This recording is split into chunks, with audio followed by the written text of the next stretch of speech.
Atenção! Começa agora uma teleaula de Geografia do Ensino Fundamental. Você vai assistir a teleaula de número 22. Bons estudos!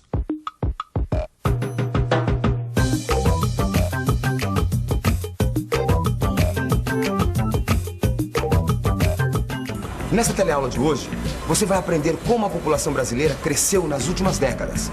Vai ver como os brasileiros se distribuem pelo país de forma desigual e saber o que as migrações têm a ver com isso. Pega essa carona pra gente conhecer mais sobre o Brasil. A nossa teleaula tá começando agora.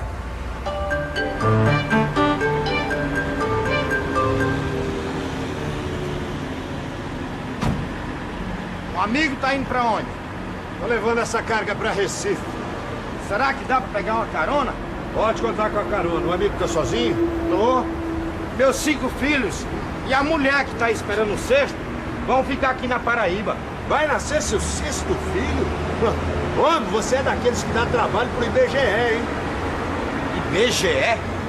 IBGE é o órgão encarregado de fazer a contagem de todos os habitantes de cada lugar.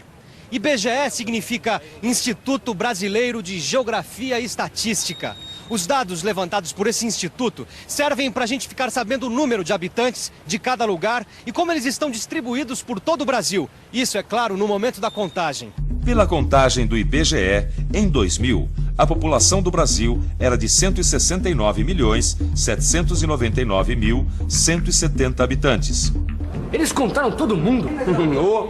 E geralmente, a cada 10 anos, eles contam de novo toda a população.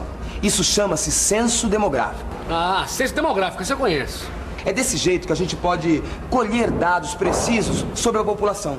Qual a quantidade de jovens, de velhos, de crianças, quantos homens, quantas mulheres, onde tem mais gente. A impressão que eu tenho, Pedrão, é que cada dia tem mais gente nesse Brasil. Ah, e tem mesmo. É só você comparar os dados dos últimos 50 anos. Nos anos 40, os dados do IBGE indicaram que o país tinha pouco mais de 41 milhões de habitantes.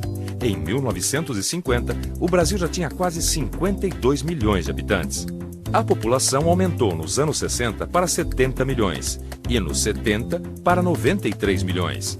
Nos anos 80 para 119 milhões. Em 1991, o Brasil já tinha quase 147 milhões de habitantes. E no ano 2000, a população do Brasil quase atingiu os 170 milhões. Mas os dados do IBGE revelaram uma coisa muito importante. A taxa de crescimento começou a diminuir dos anos 60 para cá. Quer dizer, a velocidade de aumento dos habitantes. Depois de atingir o máximo de crescimento de 3% ao ano em 1960, a população brasileira baixou sua taxa de crescimento anual para 1,9% em 1991. Já em 2000, a taxa de crescimento continuou a cair, atingindo a marca de 1,6% ao ano. Viu só a diferença só porque a taxa de crescimento baixou 1%? A taxa de crescimento da população baixou. Desculpa, Chico, mas isso tá mal explicado. Por quê?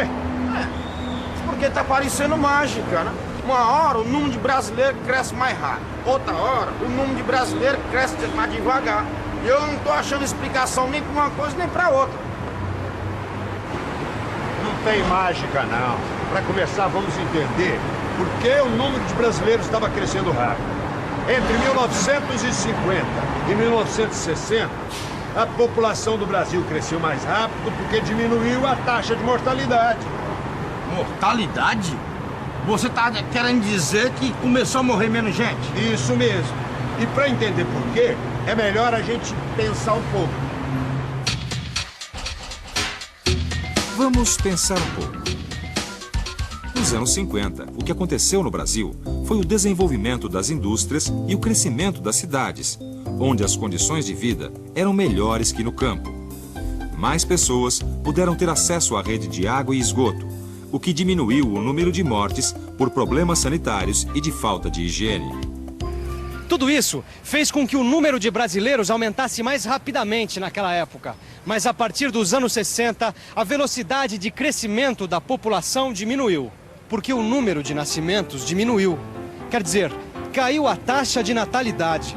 Um dos motivos foi o novo papel que a mulher assumiu na sociedade. A senhora trabalha fora? Sim. Por quê? Por uma série de razões, além das razões financeiras, porque isso também realiza a gente profissionalmente. Tá? Trabalho, tô trabalhando agora. Por quê? Porque precisa, né? Tem que ajudar em casa. Trabalho. Por quê? Porque tem que sustentar os netos. Trabalho. Por quê? Porque preciso financeiramente e gosto de estar atualizada. Trabalho. Por quê? Porque eu quero conquistar minha independência. A senhora tem filhos? Tenho 3. 4. A partir dos anos 60, a mulher passou cada vez mais a trabalhar fora de casa, a casar mais tarde, a ter menos filhos. Esse foi um dos fatores que reduziu a taxa de natalidade. Outro fator que diminuiu o número de nascimentos foi o uso de anticoncepcionais. Peraí, Pedrão. Anticoncepcionais são métodos para se evitar a gravidez, certo? Nos anos 60, aconteceram mudanças de comportamento em todo o mundo. E apareceu uma novidade que foi revolucionária: a pílula anticoncepcional. Era o método mais seguro para a mulher evitar a gravidez. Mas naquela época não tinha AIDS, né, Pedrão?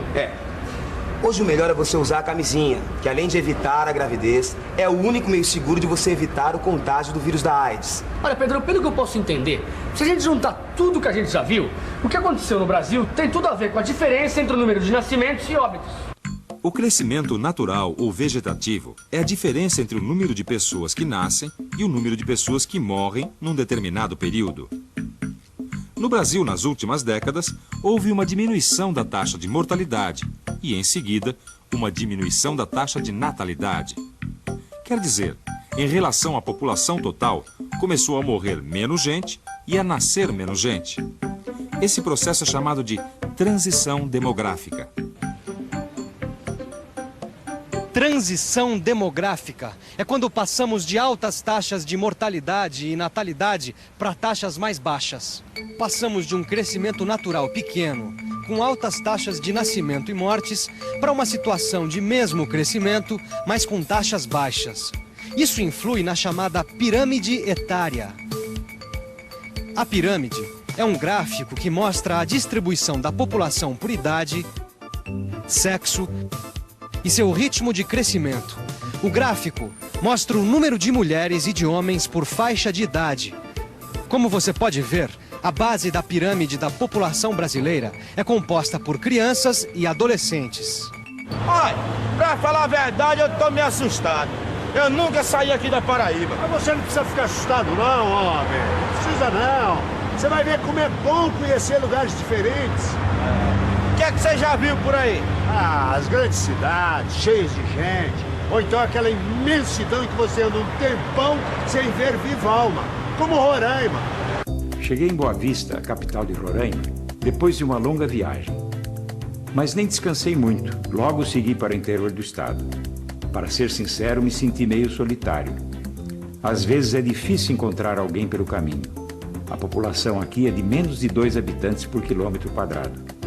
Nunca estive num lugar com uma densidade demográfica tão baixa. Densidade demográfica é a relação que existe entre o número de pessoas que ocupam uma determinada área e o tamanho dessa área. Por exemplo, vamos imaginar que cada um desses elevadores seja um estado do Brasil. Todos eles têm o mesmo tamanho, mas um pode ter mais gente e o outro menos gente. Nesse caso aqui, esse elevador da esquerda tem uma densidade demográfica alta. Já o elevador da direita tem uma densidade demográfica baixa. A gente mede a densidade demográfica pelo número de habitantes por quilômetro quadrado. Segundo o censo de 2000, o Brasil tem uma densidade demográfica de 19,9 habitantes por quilômetro quadrado. Isso é uma média, né? Porque tem lugar que tem mais gente por metro quadrado, tem lugar que tem menos gente por metro quadrado. É, isso mesmo. Tem lugares em que a densidade demográfica é maior e outros que a densidade demográfica é menor. A distribuição dos habitantes no Brasil é diferente em cada região do país. Alguns estados, como São Paulo e Rio de Janeiro, têm maior densidade demográfica. São mais de 100 habitantes por quilômetro quadrado. Enquanto que os estados menos povoados, como Roraima e Amazonas, têm menos de 2 habitantes por quilômetro quadrado. Que diferença, hein, Pedrão? Como é que junta tanta gente aqui na região de Rio e São Paulo? Tem a ver com a migração, que é o movimento das pessoas no país. Migração interna é um movimento das pessoas de um lado para o outro dentro do país. Você quer ver só? Senhor, por favor, Onde é que o senhor nasceu? Em Minas Gerais. Eu sou de Goiás. Ceará. Paraíba. O senhor veio fazer o que em São Paulo? Trabalhar. Ah, lá não tem emprego, é cidade pequena, né? Trabalhar. Fugir da seca também, porque lá sempre tem seca, você vai procurar um lugar melhor, né? Ganhar mais um pouquinho a mais. Tá vendo só? Muitos brasileiros saem do lugar onde eles nasceram para tentar a sorte na cidade grande. Vou tentar a sorte numa grande cidade, procurar melhores condições de vida. Mas você vai mudar sozinho daqui da Paraíba pra Recife? Não, vou mudar sozinho pro Rio de Janeiro. De Recife, eu tomo um ônibus pra lá. Quando me ajeitar, mando buscar a família.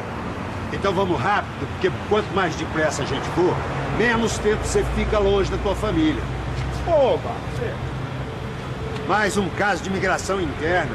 Hoje se explica boa parte da diferença de população entre os estados brasileiros. Mas tem outra coisa. E essa distribuição irregular da população tem a ver com outro assunto que a gente já viu. O processo de povoamento dos estados brasileiros. É isso aí. E tem outra coisa.